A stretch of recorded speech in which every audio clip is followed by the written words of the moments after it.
Bonjour, bienvenue à Accès et Merci. Aujourd'hui, on parle médiation citoyenne avec Stéphanie Plourde de l'organisme Équijustice. Bonjour Stéphanie.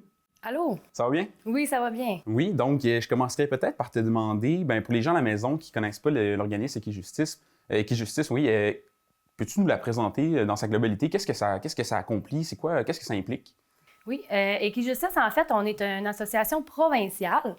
Donc, on est 23 organismes d'équijustice partout au Québec qui exercent, en fait, la justice réparatrice et la médiation citoyenne. Donc, c'est vraiment notre expertise, c'est la justice réparatrice et la médiation citoyenne partout dans le réseau.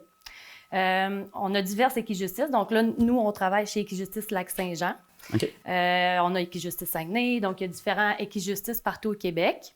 La justice réparatrice, en fait, chez Équijustice, on a plusieurs volets. Donc, on a commencé au départ avec la LJPA, donc la loi sur le système de justice pénale pour les adolescents. Okay. Cette loi-là, en fait, on travaille avec les 12 à 17 ans, les adolescents de 12 à 17 ans qui commettent un délit. Donc, on va aller essayer de l'accompagner, on va l'aider, l'accompagner dans les mesures qu'ils vont avoir à faire là, donc pour réparer leur tort. Ça, c'est partout au Québec. Okay. On a aussi, donc on a divers services. Donc, on va avoir le service de médiation citoyenne aussi, que je pourrais parler là, peut-être un peu plus en profondeur. Chez Équijustice Lac-Saint-Jean, nous, on a un bureau central qui est situé à Alma. Puis ensuite, on a d'autres bureaux. Donc, on a un bureau à Chibougamau, on a un bureau à Roberval, un bureau à Dolbeau. Donc, moi, je suis l'intervenante du secteur de Roberval et Dolbeau. Okay. Donc, on a tous ces points de service-là pour pouvoir desservir, en fait, le plus de gens possible. C'est ça. Parce que chez Équijustice, en fait, nous, on veut offrir, en fait, une justice réparatrice qui va être accessible à tous. Donc, le plus accessible. Puis, on va aller chercher vraiment le côté de l'individu. Donc, on va aller plus vers des approches humanistes, relationnelles, pour, en fait, là... en arriver justement à cette justice réparatrice-là. Oui, pour en fait, comme quoi qu'on croit en fait à ce que les personnes puissent régler leurs difficultés d'elles-mêmes. Exactement. Donc, nous, on va être vraiment là plus pour écouter, avoir une ouverture, de les accompagner, de les soutenir dans leur processus, donc selon divers services. Selon chaque équijustice aussi, là, donc, si je reviens avec la justice réparatrice, on avait le programme LJPA, donc pour les adolescents. Mais on a aussi d'autres programmes en justice réparatrice, comme le PMRG, qui est le programme de mesures de rechange général adulte. Okay. Ça, c'est pas moi qui en fais, là, parce que, tu sais, on est tous formés chez Équijustice selon ce qu'on va faire. Donc, nous, on a des intervenants qui sont actuellement qui vont desservir le Lac-Saint-Jean pour un programme, en fait, qui est au niveau adulte, pour essayer de, justement, de déjudiciariser pour qu'ils puissent réparer leur tort. Donc, le PMRG, ça va être plus spécifique aux adultes. Bien évidemment, il va y avoir certains types de délits il va y avoir des critères à respecter pour être admissible au programme de PMRG. Ensuite, pour nos autres services, on a, selon encore les équijustices, nous, on offre de la sensibilisation, des formations, des programmes de prévention aussi, un petit peu dans divers domaines. Comme par exemple, on a le programme Vivre sans violence, Vie sa vie, qu'on donne, ça fait depuis quand même plusieurs années dans les écoles secondaires. Okay. Souvent en début de secondaire, là, pour en fait, Vivre sans violence, on va avoir une partie sur la problématique violence, mais on va avoir une partie aussi qui va être sur la gestion des conflits. Parce qu'encore là, à nous, ce qu'on prône, c'est vraiment l'écoute. Donc, écouter les gens sans jugement. On a aussi la bienveillance. Ouais. Donc, de prendre chaque personne comme personne à part entière, comme on disait tantôt. Donc, on va y aller vraiment avec la gestion des conflits pour aussi la communication. La communication chez Équijustice, à part l'écoute, la bienveillance, c'est quelque chose qu'on essaie vraiment de favoriser le dialogue envers les personnes. Mais ça fait partie aussi, en même temps, si on va dans une médiation citoyenne ou dans une justice réparatrice, la communication occupe quand même une partie super importante. Là. Exactement. Puis dans tous nos services aussi, d'ailleurs. Okay. Comme en LJPA, par exemple, parfois, on a de la médiation pénale aussi qu'on peut faire. Donc, on va être formé pour, par exemple, faire rencontrer une personne victime avec le contrevenant. Okay. Donc, on va encore là favoriser le dialogue. Ouais. Donc, pour le service de médiation citoyenne, que celui-là s'adresse à tous les citoyens, ce service-là, bien, c'est sûr qu'encore là, le dialogue va être important. Donc, quand on va dans les écoles secondaires, pour donner vis-à-vis, bien, c'est sûr qu'on va avoir une partie violence, mais on va avoir une partie sur la gestion des conflits, le dialogue, la communication. Ensuite, dans les programmes de sensibilisation, on a aussi le programme Vers le Pacifique, qui est un programme, en fait, de base qui peut se donner dans toutes les écoles, mais nous, dans le fond, on a une intervenante qui va accompagner les écoles pour offrir le Vers le Pacifique, qui est encore là au niveau de la gestion des conflits, mais au niveau primaire et pré-primaire. Préscolaire. Préscolaire, ouais. Merci. Donc, au niveau préscolaire et primaire, on va avoir le Vers le Pacifique. Sauf que nous, ça va être surtout du côté du Lac-Saint-Jean, de la commission scolaire du Lac-Saint-Jean qui va être offert. Ça va être par Mylène là, à Alma qui va accompagner les écoles là-dedans. OK. Donc, on a diverses autres activités de sensibilisation. Les écoles pourraient nous référer des adolescents aussi là, qui souhaiteraient, qui seraient volontaires là, à être accompagnés, sensibilisés là, dans leurs problématiques qui pourraient nous amener des fois en LGPA. Donc, pour éviter de se retrouver dans la loi, bien évidemment, on va offrir de l'aide. Puis, dans le fond, le service qui vraiment touche tout le monde, c'est vraiment le service de médiation citoyenne, qui est un service vraiment ouvert à tous. Donc, c'est un service qui est gratuit, confidentiel. Ce sont une équipe de bénévoles qui va offrir ce service-là. Donc, la médiation citoyenne, c'est une façon de pouvoir régler nos conflits de façon pacifique, ça va être hors tribunaux. C'est ça, c'est en marge du système de justice traditionnel que les gens connaissent. Exactement. Okay. Donc, on n'est pas des avocats, on n'est pas des arbitres, on n'est pas des juges. Donc, en fait, il y a quelques années, on a vu qu'il y avait quand même un petit trou de service là, par rapport à la gestion de conflits de façon saine, sans nécessairement que ce soit d'autres acteurs autour qui règlent le conflit à leur place, à notre place. Parce qu'en fait, ça nous concerne tous, la gestion des conflits. Oui, absolument. On a tous des conflits. Donc, la médiation citoyenne va venir répondre vraiment à un trou de service. Donc, c'est sûr qu'il y a différents... il y a certains... litiges qui peuvent pas être... qui peuvent pas être résolus par... c'est pas tout ça englobe pas tout, malheureusement. Là. Non. C'est ça, ce que je comprends. Ouais. Il y a des exceptions qu'on pourrait pas traiter. Okay. Comme par exemple, on pourrait pas prendre des services... au niveau familial. La médiation familiale, il y a des médiateurs familiaux qui sont là pour ça. Okay. Donc, ce qu'on parle de séparation, garde d'enfants. Ensuite, les divorces.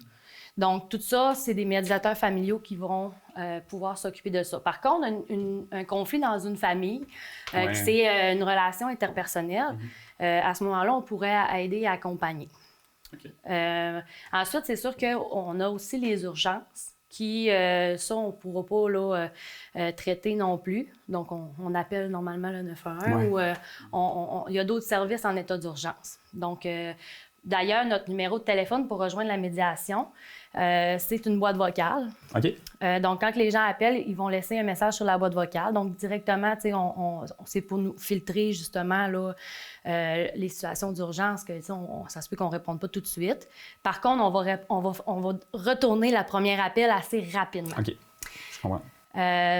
Souvent, même dans les 48 heures, là, le premier contact, on va le retourner. C'est une belle présentation quand même, là, c'est assez global. Fait que c'est un bel éventail de services. Il y a une belle couverture régionale. Là, tu parlais des points de service tout à l'heure. Puis moi, il y a quelque chose sur lequel j'ai accroché. On a parlé un petit peu, on l'a abordé un peu tout à l'heure, mais la justice réparatrice. Là, on a parlé de médiation citoyenne, mais la justice réparatrice, est-ce que ça peut faire partie aussi de la médiation citoyenne? Parce que j'imagine que dans la médiation citoyenne, il n'y a pas de sanction, il n'y a pas de jugement qui est porté là, par un juge à la fin. Là. Donc, comment on arrive à aller chercher cette justice réparatrice-là? Puis, est-ce que tu peux m'expliquer un peu plus qu'est-ce que c'est exactement? En fait, la justice réparatrice, c'est vraiment... c'est quand on est quand même rendu dans le système judiciaire, fait que c'est vraiment à part de la médiation citoyenne. OK. Parce que la médiation citoyenne, c'est pas au niveau judiciaire. Okay. C'est vraiment un processus qui est volontaire. Oui, je comprends. Que c'est les citoyens qui vont vouloir régler la situation. Des fois, ça va permettre justement d'avoir un milieu qui est neutre, où il va y avoir une personne, même deux personnes, parce que ça va être une équipe de bénévoles qui vont être en co-médiation pour pouvoir donner le service. Mais ça va être un service volontaire. La justice réparatrice, c'est que nous, ce qu'on souhaite, c'est que justement, on veut redonner le pouvoir aux personnes au travers du système de justice. Mais ce qu'on veut, c'est aussi prôner le fait qu'on peut réparer nos torts. Donc, au lieu de taper sur le clou de qu'est-ce que tu as fait de mal, ben, tu sais, ce on va demander, par exemple, à l'LJPA avec nos adolescents, c'est d'admettre leur tort le plus possible, puis de dire on répare nos torts. Parfois, ils vont réparer leur tort envers la victime directement. Donc, nous, on va les accompagner, on va rentrer dans le processus puis, des fois, ils vont réparer leur tort envers la collectivité, par exemple en faisant des travaux bénévoles. Puis parfois, ils vont réparer leur tort, mais en se sensibilisant à comment faire pour ne pas recommencer un délit, par exemple. Fait que la justice réparatrice, c'est vraiment... c'est quand il y a eu une infraction, puis qu'on essaie de réparer, puis qu'on essaie que ça se recommence. Et ça se fait dans le cadre juridique traditionnel qu'on connaît? Bien, c'est sûr qu'il y a des nouveaux services comme le PMRG, que c'est au niveau adulte, que maintenant, c'est... que ça va permettre, la personne adulte va pouvoir réparer ses torts, mais sans nécessairement avoir une étiquette délinquant. OK. Donc, ça se peut d'arriver à faire un délit, puis que finalement, on avait des difficultés à ce moment-là, puis que maintenant, on a juste besoin d'aide. Donc, c'est pour ça. En fait, la justice réparatrice, c'est d'aller chercher le besoin derrière la personne aussi. Ouais. D'accompagner chaque personne selon les infractions, selon ce qui a été fait, commis, dans la réparation et selon qui ils sont. Mm-hmm. C'est ça, c'est vraiment l'aspect humain prend une place assez importante. Oui. OK. Ouais. C'est bon. Même chose dans la médiation citoyenne aussi, là. C'est vraiment... Puis si on prend un exemple, là, si par exemple, moi, je suis un citoyen, puis je vis une situation quelconque, puis j'appelle au numéro, c'est quoi? Peux-tu m'amener à travers un peu le processus? Comment les gens sont... C'est quoi les différentes étapes pour en arriver justement là, à cette médiation-là? OK, oui. Donc par exemple, là, je vais commencer par quel type de médiation qu'on pourrait avoir. Donc, parfois, on peut recevoir des conflits de voisinage. Mm-hmm. Donc, par exemple, deux voisins qui s'entendent pas au niveau de la clôture qui a été mal placée. Des fois, ça peut être justement au niveau familial. Par exemple, il y a eu un décès, puis le testament n'a pas fait l'affaire à tout le monde. Puis là, il y a eu un conflit, l'héritage. Puis là, ben, on n'est pas capable de se parler, on n'est pas capable de s'entendre par rapport à ça. Fait que, tu sais, d'avoir un milieu neutre qui, ça peut nous aider. Après ça, on a aussi au niveau professionnel, donc au niveau du travail. Média peut être un employeur avec son employé, des employés qui sont en conflit. Ça peut être propriétaire-locataire. OK, oui. Donc, par exemple, qu'il y a un conflit à ce moment-là. Donc, ça peut être diverses situations comme ça.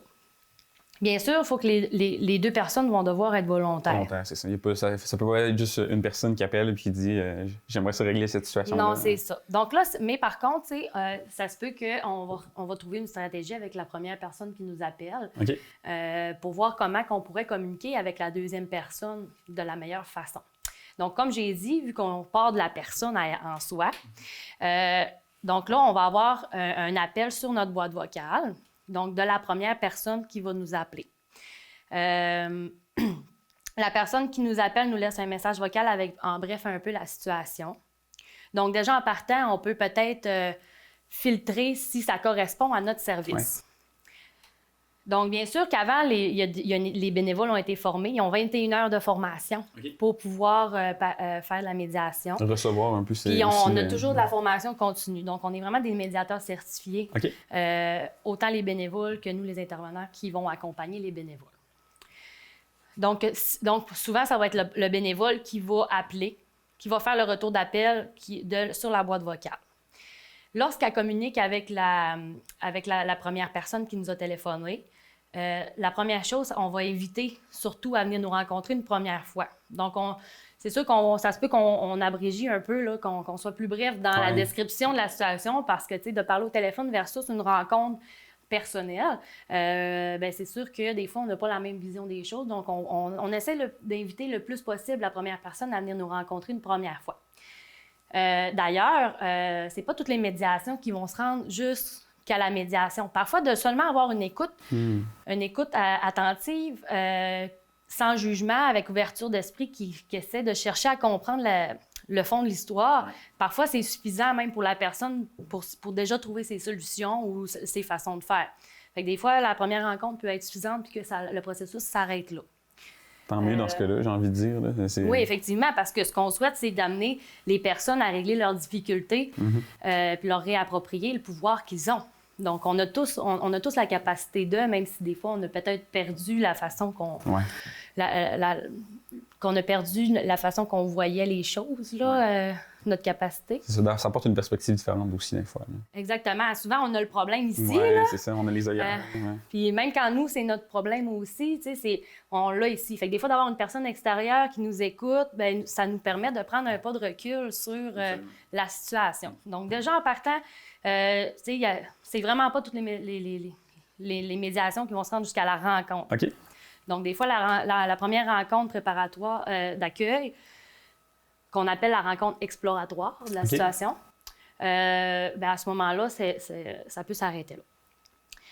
Ensuite, là, on va voir avec la personne comment on fonctionne pour communiquer avec la deuxième personne avec qui on est en conflit.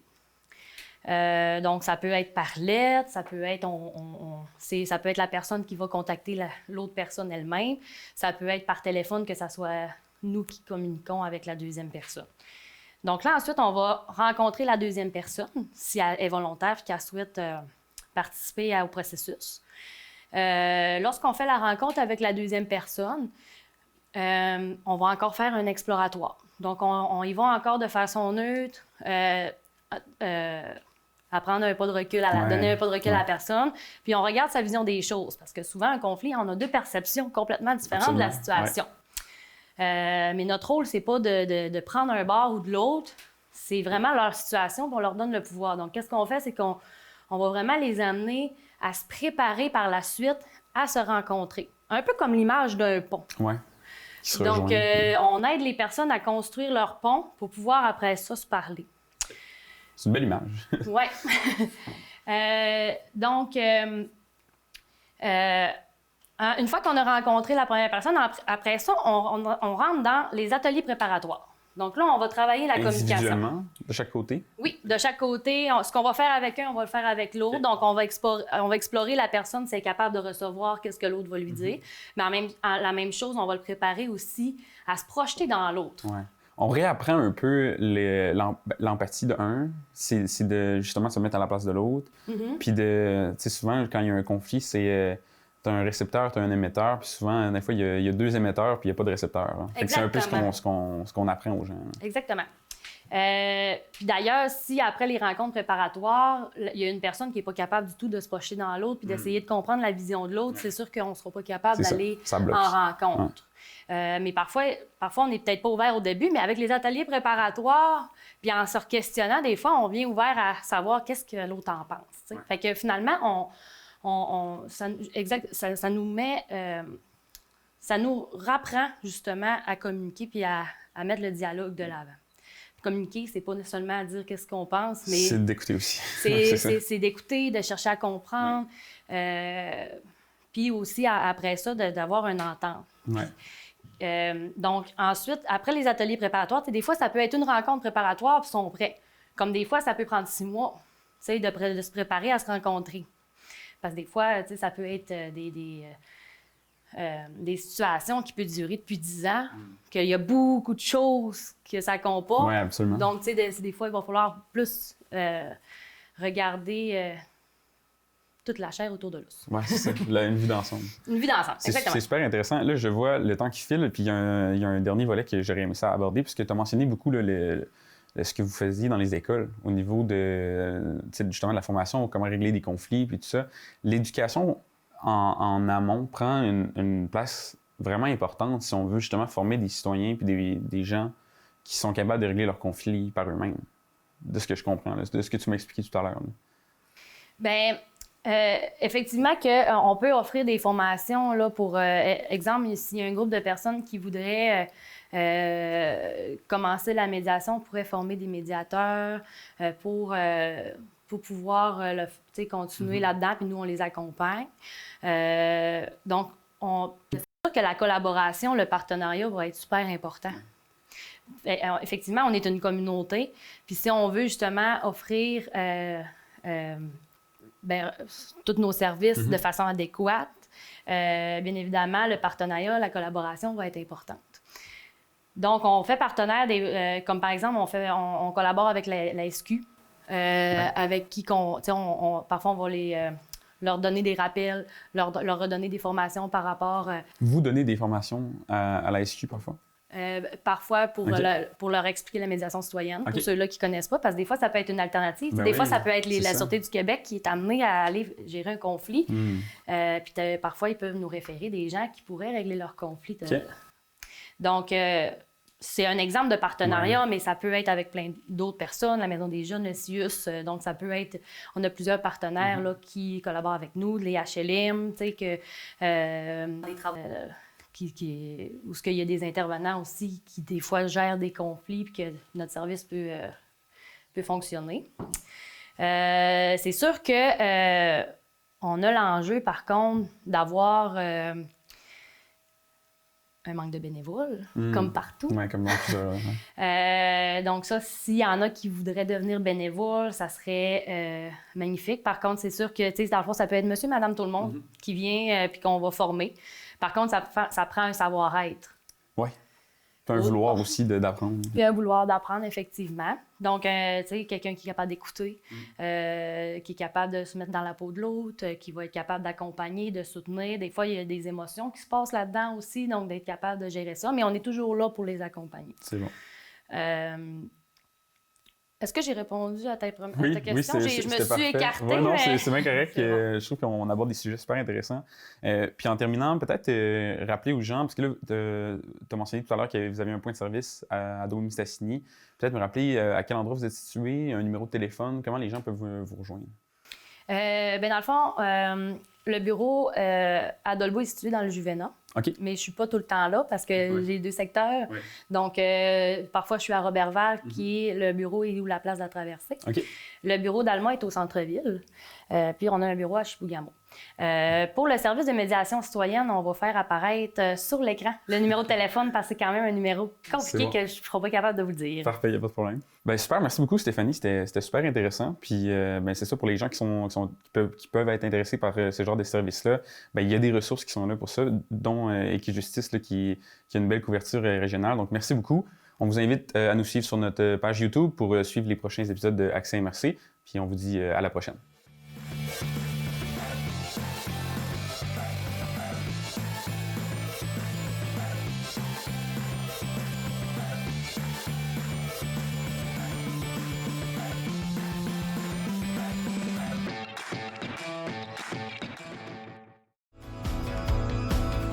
L'apparition des télévisions communautaires autonomes coïncide avec l'implantation des câbles distributeurs au Québec. Le Conseil de la radiodiffusion et des télécommunications du Canada souhaitait à cette époque que les ondes soient partagées avec les citoyens. C'est donc par obligation et par la réglementation de cette instance qu'ont vu le jour les canaux communautaires. Elles ont su s'adapter à l'ère du temps pour proposer du contenu touchant à toutes les clientèles, et ce, depuis près de 40 ans. Ainsi, les citoyens ont désormais la chance d'accéder et de participer aux débats de société. Les TCA ont pour mission d'encourager la participation des différents milieux auprès des médias locaux et de représenter les membres qui composent sa communauté. L'accessibilité à un contenu télévisuel qui les concerne directement reste encore à ce jour l'élément le plus important pour les citoyens de la province. Nous pouvons dire sans hésitation que les canaux communautaires sont des médias de proximité. 5, 4, 3, 2, 1, je t'apprends du backburn. Tu rêves d'un beau jardin pour épater tes voisins, mais tu sais pas comment faire, t'as jamais eu le pouce vert, t'as reçu à ta porte un bac à compost, le décompte est lancé, on se met tous à composter. Et rappelle-toi que le plastique c'est toujours mort, pis ça c'est sans exception. Pis fais pas comme l'autre smart, évite les gaffes du bac. 5, 4, 3, 2, 1, je t'apprends du backburn. Tes coquilles d'œufs, tes plures de cocon, ton restant de spag, pis tes marinades, tes vieilles carottes, les échalotes, ta bouffe passe ses dates, swing ça dans le bac. Le plastique